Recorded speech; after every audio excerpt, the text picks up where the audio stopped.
Bonjour à tous, aujourd'hui nous sommes le mercredi 18 septembre, épisode 11 du journal de bord. Donc on a commencé aujourd'hui par la topologie à 10h30. On a fait que du cours, on a fini la partie sur la continuité, en finissant par un théorème ou une proposition concernant les fonctions lipschitziennes, donc en lien avec les distances par contre. Parce que ça, je l'avais vu dans un autre chapitre concernant un lien avec le théorème de Rolle, donc l'égalité des accroissements finis, l'inégalité des accroissements finis plutôt. Donc il y avait un lien avec ça, ça me faisait penser un peu à ça. C'est-à-dire que on a f de x moins f de y qui est inférieur ou égal à k fois k facteur de x moins y, et on dit que la fonction est k lipschitzienne. Et là, c'est pas pareil, c'est en lien avec les distances. Donc c'est d de f de x, f de y est inférieur ou égal à k fois d de xy, un truc comme ça. Du coup, on a fini la partie sur la continuité. Ensuite, on a commencé et on a fini l'autre partie sur les valeurs d'adhérence des suites. Donc tout ce qui est en lien avec les sous-suites, mais on peut appeler ça aussi les suites extraites. Donc ça me faisait penser un peu au théorème de Weierstrass qu'on avait vu en L1 sur les suites. Sauf que là, encore une fois, il y a des suites, mais c'est pas pareil. C'est avec les boules ouvertes et tout ça, les distances. Donc on a fait ça. Ensuite, on a commencé la partie sur les sous-espaces métriques. Donc c'est un peu le même principe que les sous-espaces vectoriels en fait, sauf que là c'est des espaces métriques et encore en lien avec des suites, des boules ouvertes et des distances. Et on s'est arrêté là. Ensuite reprise à 14h par qu'est-ce qu'on a vu à 14h? On a eu groupe et anneau, donc on a corrigé deux choses qu'il y avait à faire pour aujourd'hui. Ensuite, on a continué le cours. Sur les morphismes et tout ça. Si je me rappelle bien, qu'est-ce qu'on a fait? Oui, on a vu ce qu'était l'ordre. C'est-à-dire c'est le minimum. C'est le minimum de P appartenant à n étoiles tel que x puissance P est égal à 1 ou xp est égal à 0 concernant le groupe multiplicatif ou le groupe additif. Et on a vu aussi quoi ah oui, les sous-groupes. Voilà, l'histoire de sous-groupes engendrés. Moi je l'avais déjà vu, de toute façon je l'avais vu sur le site, et il note pas pareil, c'est pas la même notation. Lui il met un peu comme les produits scalaires, il met un crochet comme ça, il met l'ensemble et il ferme, alors que sur le site c'était ça se notait GR de entre parenthèses l'ensemble qu'on voulait quoi. Et sinon on s'arrêtait là, et ensuite on a fait des exercices, ou plutôt deux questions d'un exercice qui consistait à déterminer l'ordre des matrices. Donc on avait une matrice 2x2, une autre matrice 2x2, et ensuite une matrice A, une matrice B. Il fallait déterminer l'ordre. L'ordre pour la première c'était 4 parce que A puissance 4 c'était égal à identité. Et la B c'était 3 parce que B puissance 3 c'était égal à identité. Et ensuite la dernière c'était A fois B. Et pour ça c'était pas pareil, il fallait décomposer un peu comme la forme de Jordan. Il fallait dire que AB c'était égal à AB puissance n c'était égal à moins 1 puissance n facteur de I plus une matrice n qui était égale à 0, 1, 0, 0.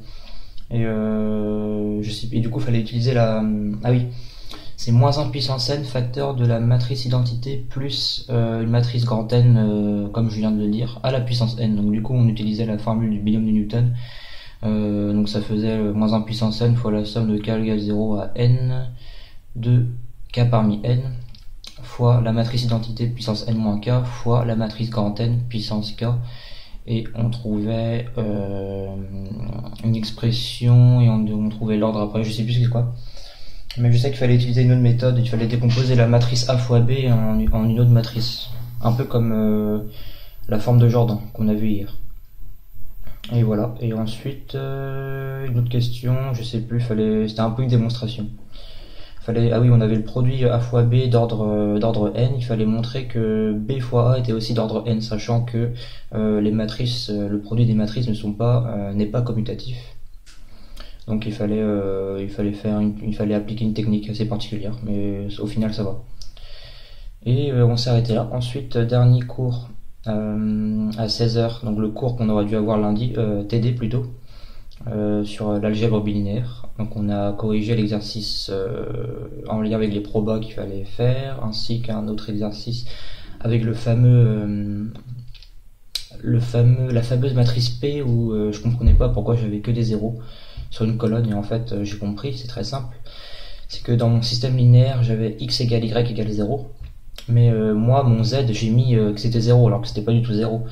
Parce qu'au final, j'avais mon vecteur qui appartenait au noyau de f-2 identité, bah, c'était mon vecteur 0, 0, z, et du coup c'était vect de 0, 0, 1. Donc au final, ma colonne c'était pas 0, 0, 0, mais c'était 0, 0 et 1. Donc ça, voilà l'erreur. Et du coup après c'était facile. Exponentielle de a, au final fallait même pas ah oui, l'exponentielle de matrice, moi j'avais décomposé en une somme, mais il fallait pas du tout faire ça. C'était beaucoup plus simple que ça. Il fallait faire exponentielle, par exemple on avait une matrice 1, 0, 0, 0, 2, 0, 0, 0, 3, bah au final exponentielle de cette matrice c'est exponentielle 0, 0, 0, exponentielle de 2, 0, 0, 0, exponentielle de 3. Voilà, il fallait juste rajouter les exponentielles. Et pareil pour la matrice A égale PD P puissance moins 1. Du coup on calculait P puissance moins 1 avec le déterminant, la transposée de la comatrice, et au final on faisait la même technique avec l'exponentielle. Et dernière question, le système linéaire qui était du coup plus simple à résoudre.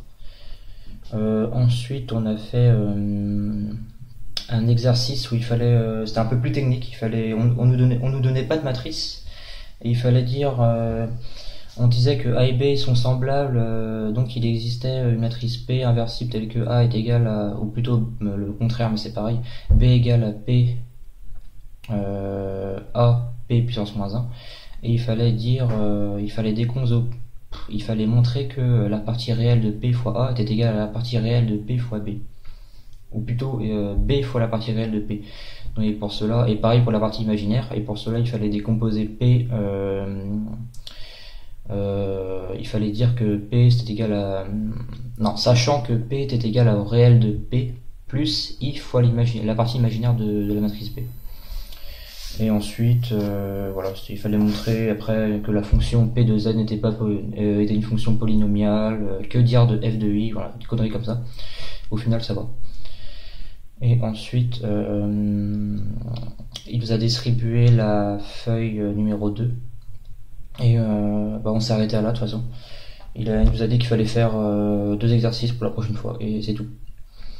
Demain 8h15, intégration.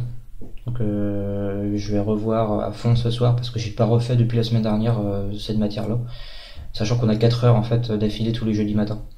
On aura intégration de 8h15 à 12h30. Et voilà, c'est tout. Donc du coup, je vous dis, donc c'est encore assez long comme vidéo. Je vais essayer, j'arrive pas à faire plus court en fait.